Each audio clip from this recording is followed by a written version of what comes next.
Hey dudes, it's Lerald, and I have a big update to the Lightning Spear Amazon that I've been playing this league. I've increased the damage, the speed, and the amount of rarity I'm wearing, I've reduced the complexity in keybinds, and I've made it way tankier. That's really the big headline here. I leveled from 93 to 94 in a single sitting last night while absolutely not locked in at all. I was watching old episodes of Always Sunny and blasting 100% delirious maps like it was no problem. I'm a 5-star man, this is a 5-star build. I got knocked off of my Roa in rituals while fighting Kosis. I've gotten knocked off of my Roa like 10 or 15 times at this point. Doesn't matter, I've literally had 0 deaths since I made the swap over to the way that I'm playing the character now. I was going to start another build, that was my plan, but decision paralysis is the biggest issue I've always had when playing Path of Exile. Okay, let's say I want to play something else. What? Why? What can it do that this can't? And the answer is, at the current moment, I thought it was be tanky, but that's not even true anymore, so I don't know. I thought about a lot of alternatives, but honestly, looking at the character, not considering tuning at all, just the design of it, Lightning Spear is a perfect skill for me. It's exactly what I want in Path of Exile. It's simple to play, it clears out screens of enemies, building it correctly has a ton of depth despite that super simple playstyle, and then there is a little bit of skill in aiming it correctly. I like all of that. So it was already a great build. It was definitely my favorite league starter of the 2 leagues that we've played of BOE2, but now it's tanky, so it is perfect. This is the build I would league start again if the league start was tomorrow, and this is the way that I would put it together. I could definitely see taking this character to level 100. Now with that being said, I am still planning to play around with other stuff. I just can't decide what because I don't know, I keep waiting for this to stop being so much fun and it never happens. So let's get into it.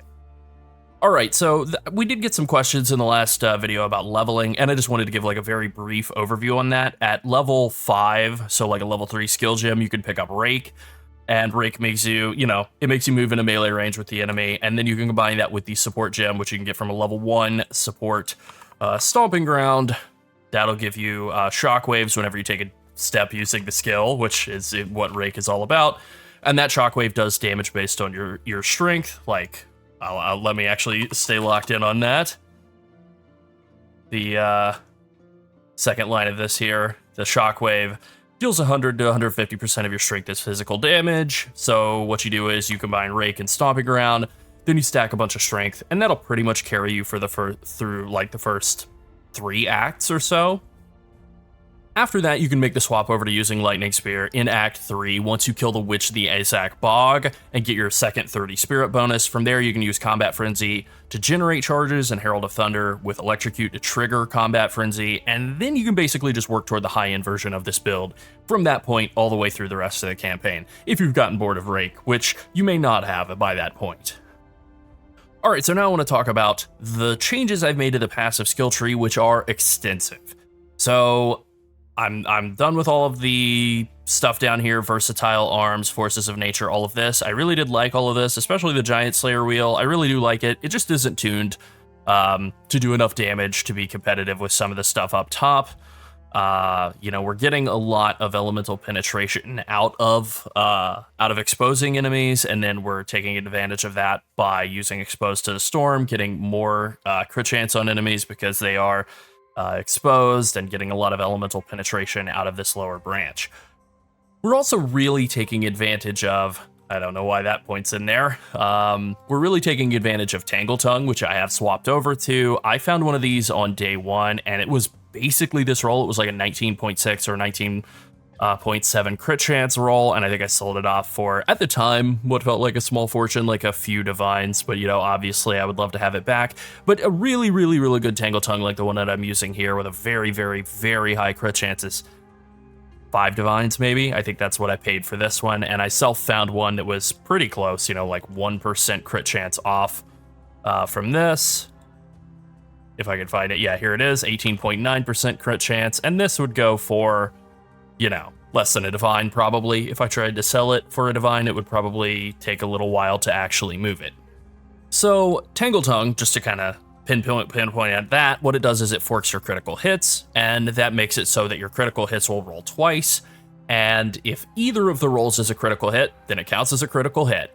If both of them count as critical hits, then it will double your critical damage bonus. So we're going to stack as much crit bonus as we possibly can throughout our gear and throughout the passive tree. I think that's why I put that random orphan point when I hit 94, and I didn't know what to do with a point, and I wasn't like paying attention. I think I just put it into that crit damage bonus point there. But yeah, that probably wouldn't be my long-term goal.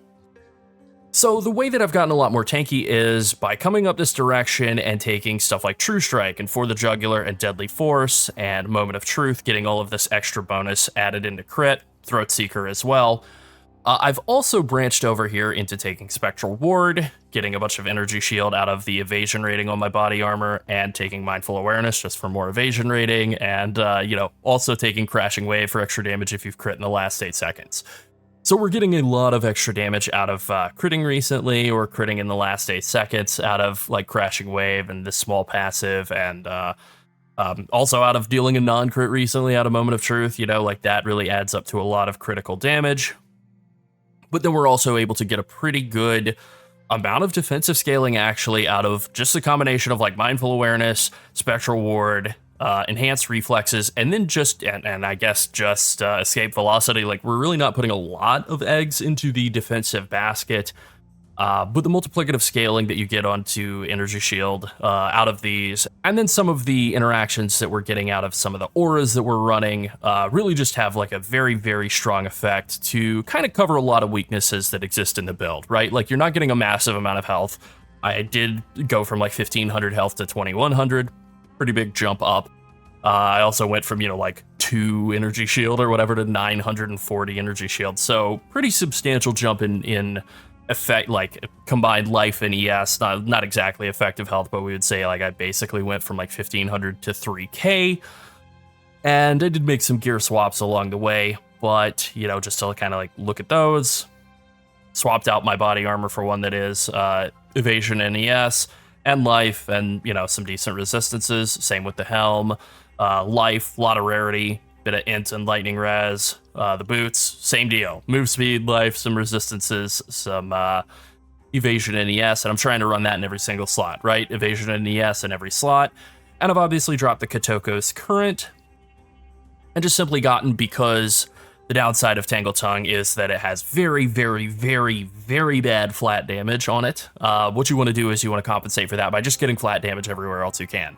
So I had 2 really amazing rings for flat damage, triple flat damage prefix on this one, triple flat damage prefix on this one. This one also has some resistances and stats, which is good. And this one has, it's a prismatic ring, so there's resistances there, but also then like rarity and a bit of life leech was pretty cool on this one. So I kind of wanted to build into Tangletongue to really take advantage of those. Ingenuity definitely helps with multiplying those. I still think a Headhunter would be better just for like clearing faster, but for bossing and stuff, Ingenuity's pretty great.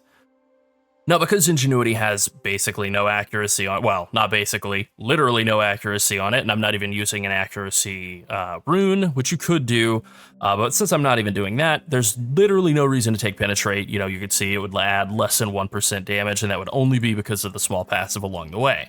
So since we have some Life Leech, I'm taking Mystic Harvest, and I'm actually getting a really significant amount of Life Leech out of my elemental skills. I'm getting, like an extra 500 life or so per second out of different skills that deal elemental damage.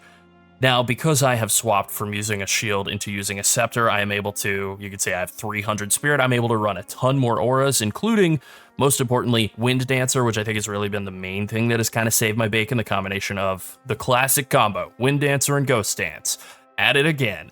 So Wind Dancer, whenever I get hit or stunned or whatever, it reactively hits enemies back, and it deals a combination of physical and elemental damage. I am leeching off of a lot of that damage.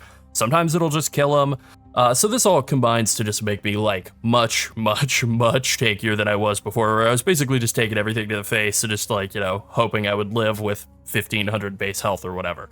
I was really relying on that graduate degree that I got from the Mathel School of Just Don't Get Hit. So just to hit the rest of the Ascendancy nodes, we're still taking Critical Strike. It's still very good. It adds a bunch of crit chance. We're also still taking Predatory Instinct and Elemental Infusion. We just have Mystic Harvest now instead of Penetrate because we're not doing anything with a bunch of flat accuracy on the weapon, converting into flat physical damage. So I would say during the campaign, during leveling, I think taking Critical Strike and Penetrate as your first 2 points is really great. You do want to make sure that you have a weapon that has a lot of flat accuracy on it in the campaign, but that's pretty easy to achieve. And then third point, I would go with Elemental Infusion, and fourth for Predatory Instinct. You know, if you don't have a weapon with good accuracy on it, though, Elemental Infusion is your second, and then try and find one before your third. To use with Penetrate, and then Predatory Instinct is definitely like the last option that you would want to take throughout the campaign. All right, so that is the passive tree. Now I want to show what has changed with skills. So we're still using Lightning Spear and Stormlance. We're still using Herald of Thunder and Infused Weapon. And these are all pretty much the same as before. For the most part, I think the one thing that has changed, really, like, I'll just show them all off, right? I am still using Lightning Spear with Volt and Fork and Perpetual Charge and Bullseye for, like, just incredible clearing. I can show that off in game too. It's a little more visually interesting. You know, Volt, we get that 30 stack buff that we're trying to at least get to like 10 stacks of before we cast it. That's ultimately why I'm not using Martial Tempo on this. The idea of standing still and just throwing out Lightning Spears, that's pretty worthless, even though it shows up, like, it looks good in POB, it looks good in the in-game damage calculations.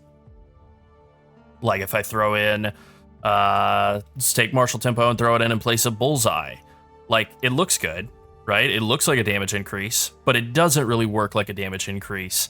Whereas Bullseye is going to help with our crit chance and our hit chance, for that matter, on enemies that are very far away. You know, Martial Tempo is just going to let us throw them out more quickly, and we're pretty limited by the Voltaic Charge, which is tied to our move speed. So it just really, like, attack speed is a bit of a bait. It just kind of is with the way that Lightning Spear and Volt work together. Fork is amazing for clearing, kind of all that needs to be said there. And then I think Perpetual Charge basically is the same. And then I really, really like Bullseye on Lightning Spear, but you can drop it if you want.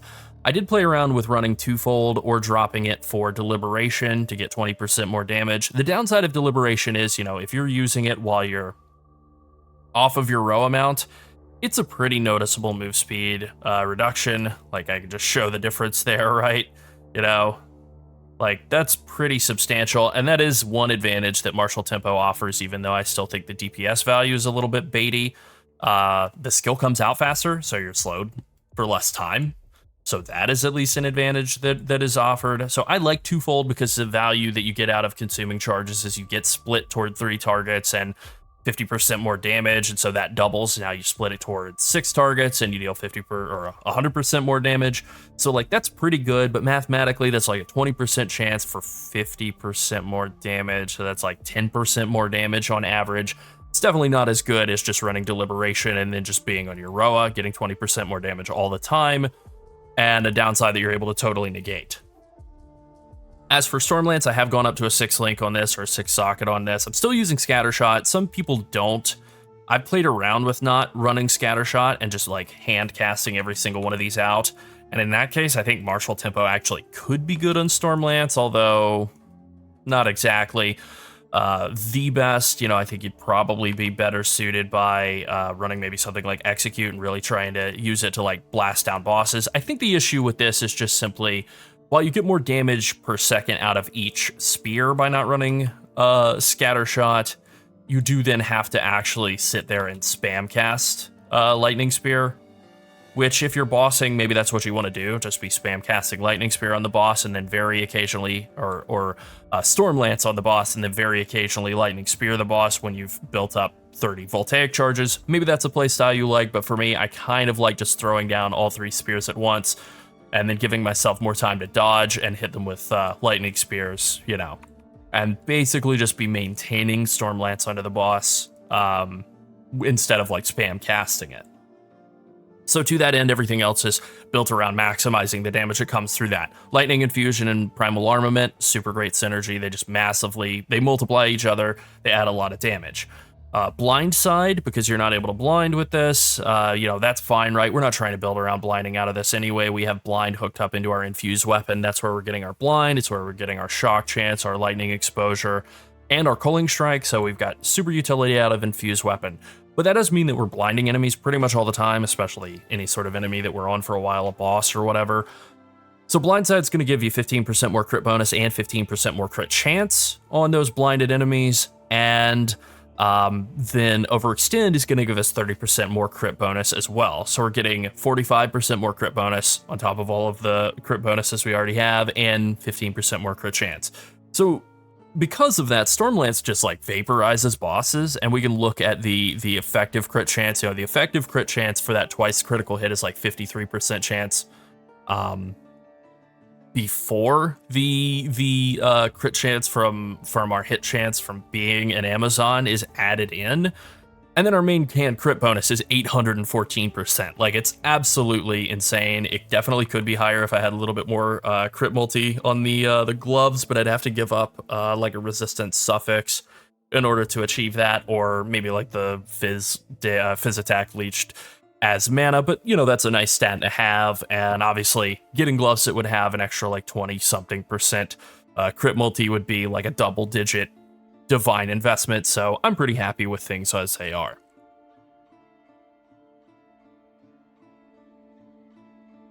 So that's really the two skills that we use, right? We just kind of zip around maps and lightning spear everything to death, and then when we get to a boss or a particularly nasty rare, which is very uncommon, you Stormlance them, you maintain Stormlance under them, and then you zip around them and you hit them with lightning spears. And then we have Barrage, and I just try and hit that pretty much on cooldown and use that to empower all of my lightning spears as well. And then Barrage gives you some extra damage.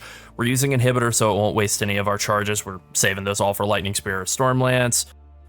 And then we have Premeditation and Murderous Intent, give us some more damage, and Culling Strike. And then also I threw Mobility in there just for times where I am fighting bosses and I'm hitting Barrage. It won't slow me down quite as much.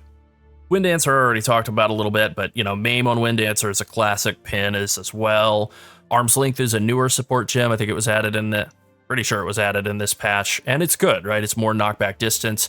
I played around with Magnified Effect on Wind Dancer, but because you get more AoE radius per stage, and usually you're cruising around at 3 stages, it's like 6.5 meter explosion radius.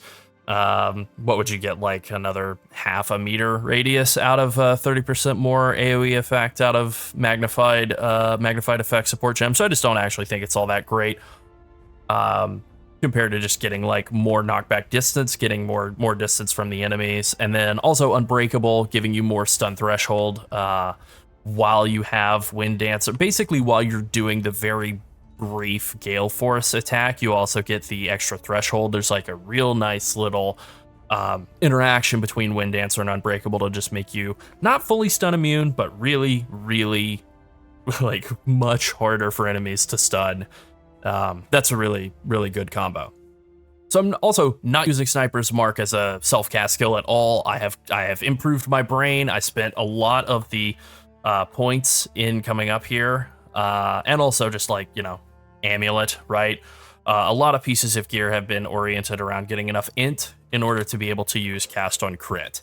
So I could swap a couple more small passives around and get my int up to the point where I could run level 19 cast on crit, but there's not really a huge difference between 18 and 19. I think I just go from like 51% increased energy gain to 54. It's not a big deal.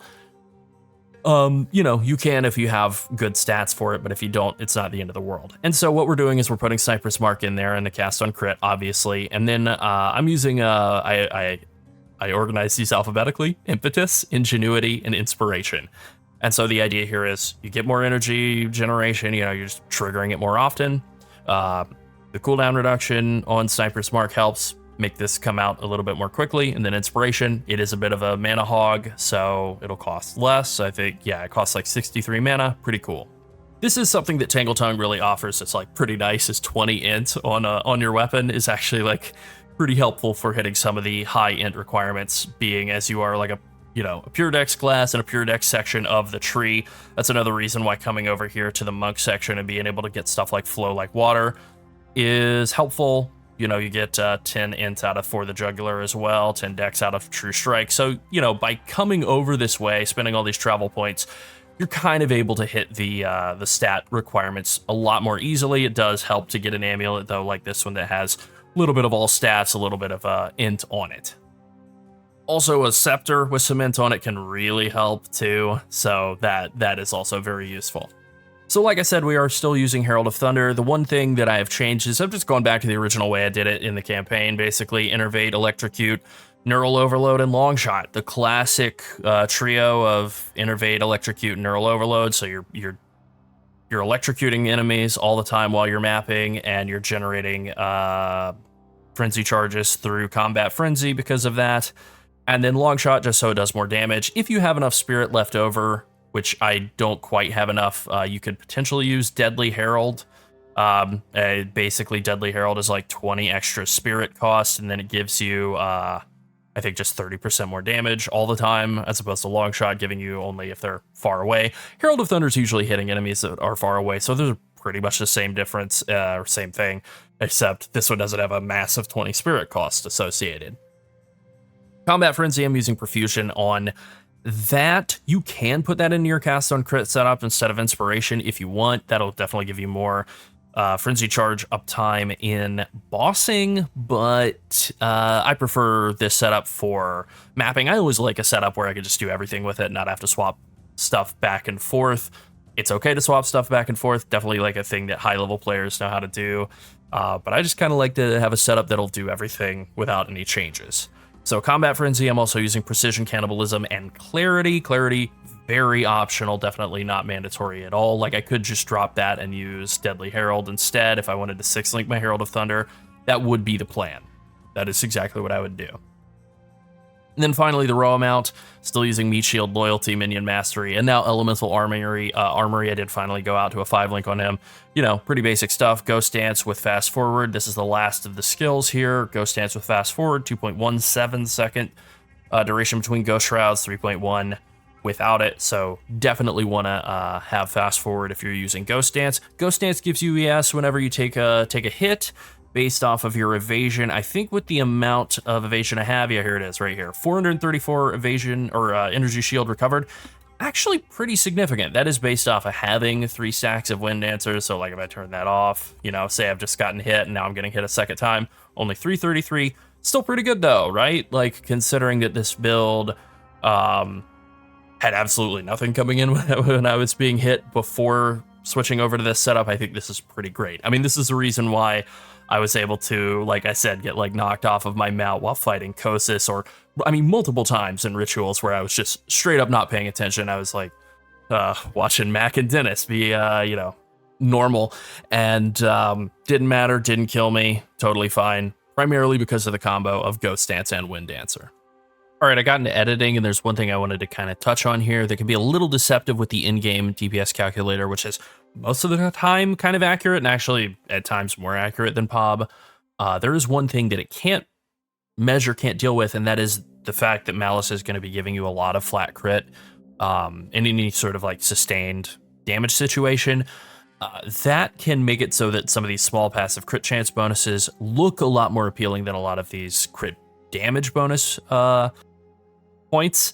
And so like having swapped around some of my points here, you know, it'll increase your damage in POB, which is actually that aspect of it is correct, but it'll lower your damage on the in-game sheet to switch from the like crit chance to crit damage bonus. But you can see here, I think previously this bonus was like 814 main hand crit damage bonus out of this. But you know, just by swapping like these 2 small passives over here and this small passive from here to here, and then also this small passive from here to here, I went all the way up to over 900% crit damage bonus. And the thing is that in a vacuum where I was just hitting a totally not debuffed enemy, that actually would be a DPS loss. I think my sheet DPS here went from like 20k down to 19.2. Not a huge DPS loss, right? But because they have Malice on them, adding like a flat 7% crit chance, I'm basically going to be capped on crit.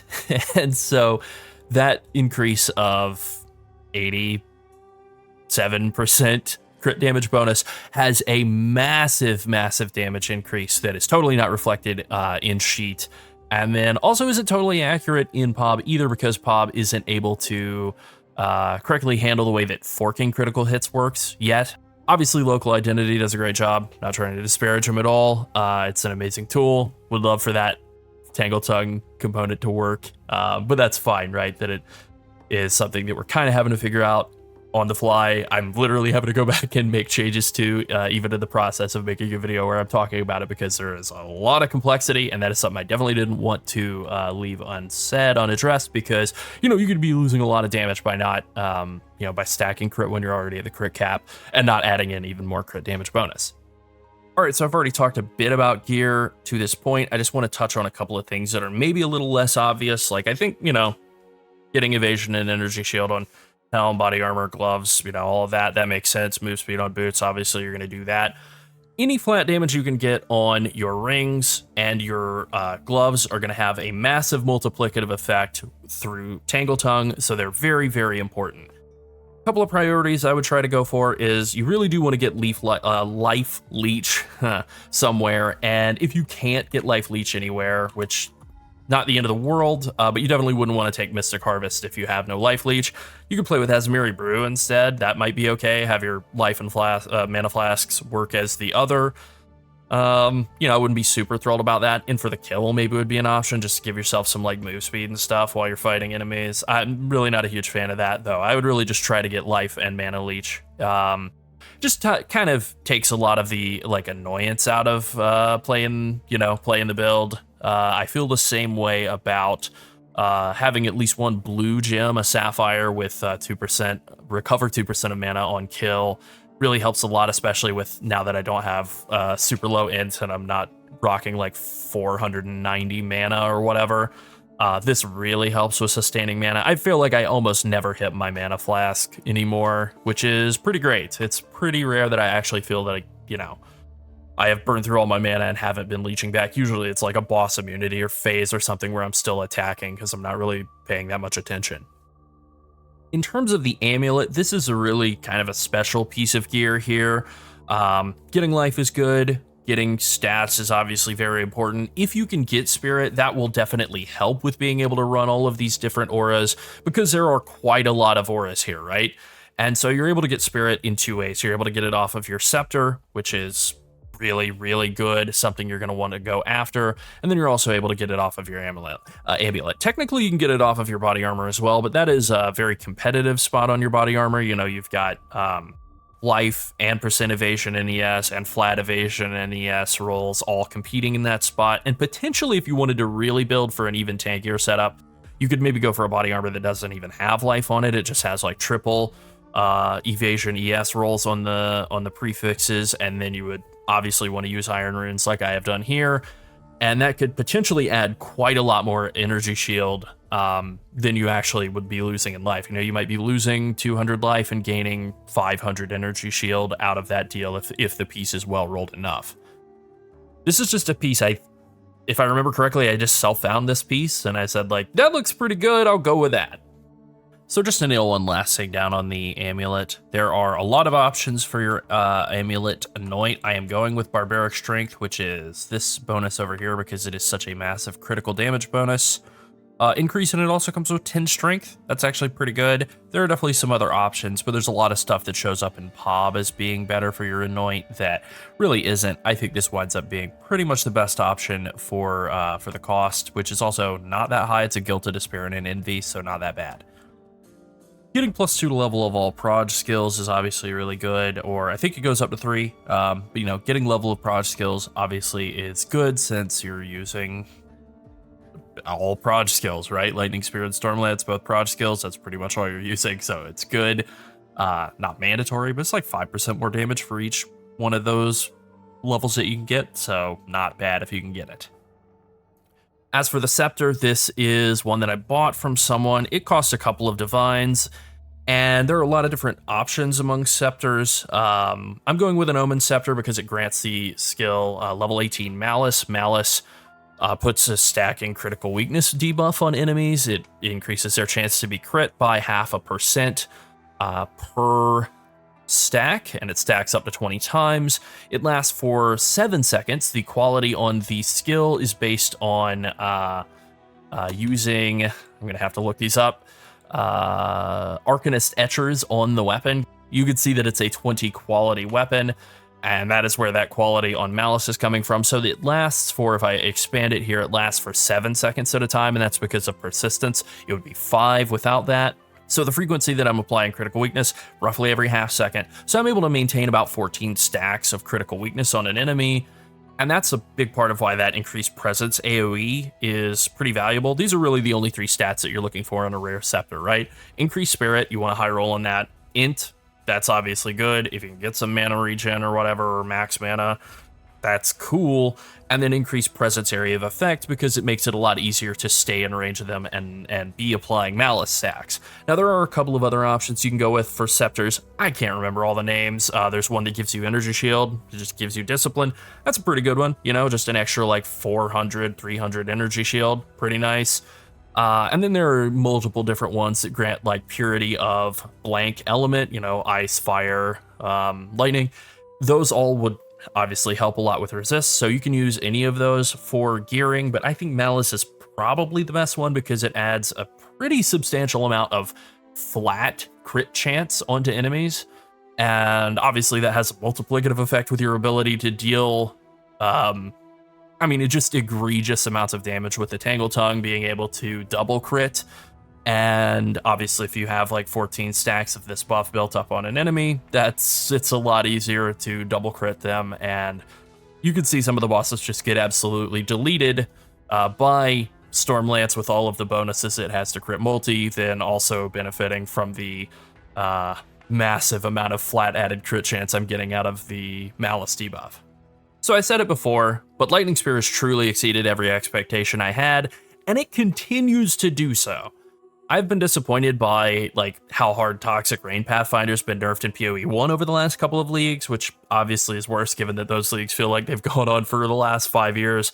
But it has been my favorite skill in that game for a really long time, and I feel like Lightning Spear is very smoothly transitioning into being my version of Toxic Rain in this game, where I could just play 10,000 hours of it and make 100 guides on how to play builds that are built around it, and never, ever get bored of it. I know some people complain about Lightning Spear because it is overtuned right now, and that is true, but the design would be good even if the numbers were perfectly balanced for all skills across the game. Some people just prefer to complain rather than find something else that they would actually enjoy doing. I'm not like that. I'm different. I think if I hated the playstyle of Lightning Spear, I would play something else instead, but I don't because it's amazing. But like, crossbows are good, ED Contagion is fantastic. There are options, and complaining about something being meta just kind of reveals like a lack of creativity, at least to me. So play Lightning Spear, it's fantastic, or play something worse. Alright, that's it. Be sure to like and subscribe if you enjoyed this video and you want to see more like it, and if you want to support us even further, consider becoming a channel member. Thanks for watching. Bye.